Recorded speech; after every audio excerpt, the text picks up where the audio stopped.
পুনরায় নির্বাচন চাই, এই নির্বাচনকে বাতিল করে পুনরায় নির্বাচন চাই। আমি যে বিষয়টি উল্লেখ করতে চাই, উনি আসলে এরকম ঘটনা অনেক কেন্দ্রে ঘটেছে, বাট সকাল থেকে উনি এসে খুব কান্নাকাটি করছিলেন যে ভাই আমাকে একটু কথা বলতে দেন, যার কারণে আমি তাকে আপনাদের সামনে এনেছি। উনি একটা বিষয় যেটা বললাম যে একটা কেন্দ্রের শাহিনী স্কুলের একটা ঘটনা উনি বলবেন, বলেন ওনার পরিচয়টা। আমি অ্যাডভোকেট শাহিদা নাসরিন, আমি মিরপুর 11 সেকশন 11 এভিনিউ 5 এর শাহিনী স্কুলে এজেন্ট প্রধান ছিলাম।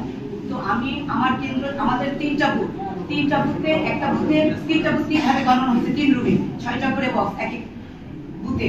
তো আমি যে বুথে ছিলাম, আমার বুথে আমার 1 ঘন্টার মধ্যে গণনা শেষ হয়ে যায়।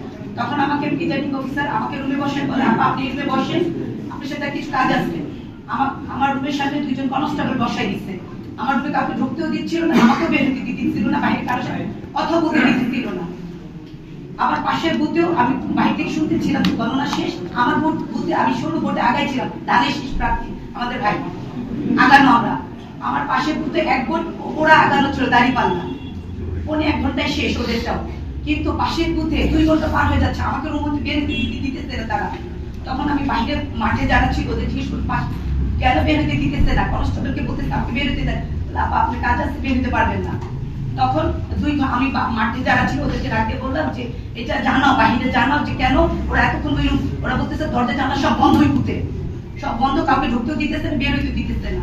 তখন আমি বাইরে ফোন করলাম, ওই বাইরে যারা ছিল ওদেরকে দিয়ে ফোন করাইলাম। তখন তারা বাইরে থেকে আর্মি পাঠায়, যাওয়ার পর আর্মিরা তাদের গেট লক করে ওদেরকে বের করে বলে যে আমাদের আর কিছু বাকি আছে গণনা। বললো যে কিছু করে সময় দিয়ে চলে গেল। আবার দেখা যায় আরো আধা ঘন্টা চলে গেছে। আমি ওদেরকে আবার বলবো আমাকে বের হতে, আর্মিরা যখন আসছে তখন আমাকে বের দিচ্ছে রুম থেকে। আমি বললাম যে দেখেন আমাকে রুম থেকে বের হচ্ছে দিতেছে না, এই রুমে আটকে রাখছে কেন, কি কারণ? আমার বুথ তো গণনা শেষ, আর পাশের রুমে যে কি হইতেছে বাইরে থেকে বলতেছে সব বন্ধ। তখন আমি বের হয়ে যে ওই রুমের সবগুলি জানালা টানা দেখি, একটা জানলা খুলে আসছে। তখন দেখি ভিতরে অনেক ছেলেরা আর ওরা সব আটকানো। আমি ওদেরকে ভিতরে মুখ দিয়ে বললাম যে আপনাদের এত সময় লাগছে কেন, 2 ঘন্টা আগে আমাদের গণনা শেষ, আপনাদেরও 6টা বক্স, আমাদেরও 6টা বক্স, পাশের বক্স 6টা বক্স, তাহলে আপনাদেরকে এত সময় লাগছে। আমাকে বলে আপনি এখান থেকে সরলে ভালো বলে আমার হাত থেকে জানলা টেনে তার জানলাটা আটকে দিয়ে আমি আবার যখন বাইরে ফোন করে, আমার কোনো মোবাইল নেই, আমি বাইরের লোক দিয়ে আবার ফোন দিয়েছি। ফোন দেওয়ার পর আবার আর্মিরা আসছে।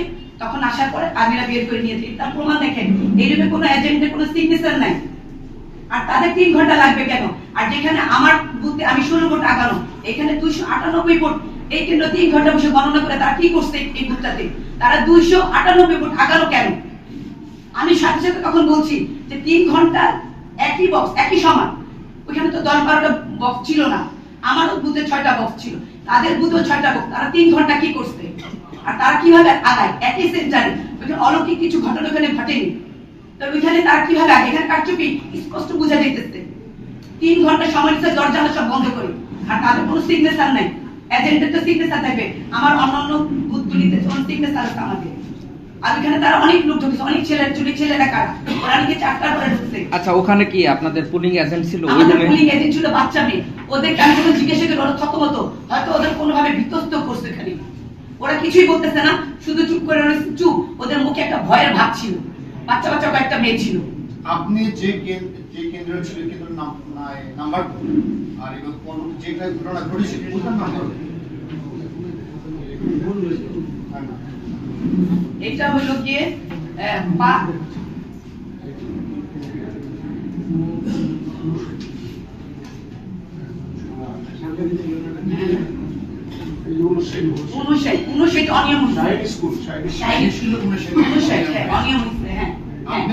আপনি যখন গণনার ভিতরে ছিলেন তখন আপনি প্রিজাইডিং অফিসার ছিল, বাট ওইটার ভিতরে আপনি জানেন না। আমাকে রুমে রেখে বলতে আপনি বের হতে পারবেন, আপনার কাজ আছে। গেটের সামনে 2জন কনস্টেবল বসে দিচ্ছে, 2 ঘন্টা আমাকে আটকে রাখছে, বের হতে ভিতরে কাউকে ঢুকতে দেয় না আমার রুমে।